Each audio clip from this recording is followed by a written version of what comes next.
Salam, hər vaxtınız xeyir.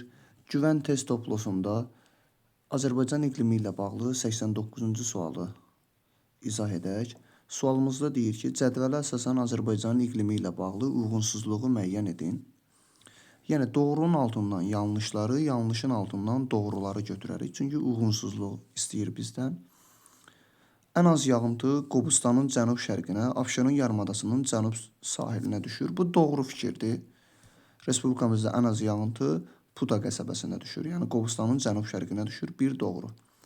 İl ərzində ən çox yağıntı 4400 mm düşmüşdür. Bu, əlbəttə ki, yanlışdır. Respublikamızda 4400 mm yağıntı düşmür. 2 yanlışdır.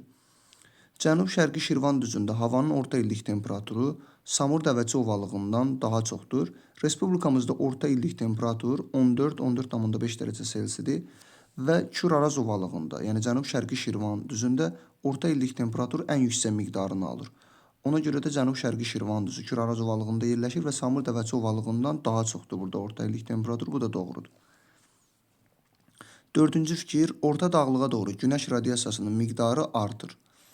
Bildiyimiz kimi, orta dağlığa doğru günəş radiasiyasının miqdarı azalır, çünki buludluq artır. Ona görə bu yanlışdır. Atmosfer yağıntılarının miqdarına, mövsümi və illik paylanmasına təsir edən əsas amillər hava kütlələri, ərazinin relyefi və Xəzər dənizidir. Bu doğru fikirdir. Respublikamızda yağıntının miqdarına həm hava kütlələri, relyef və Xəzər dənizi təsir edir. Doğrudur. Orta dağlıqdan yüksək dağlığa doğru qalxdıqca yağıntıların miqdarında azalma müşahidə olunur. Bu da doğrudur. Çünki orta dağlıqda buludluq yüksək olur.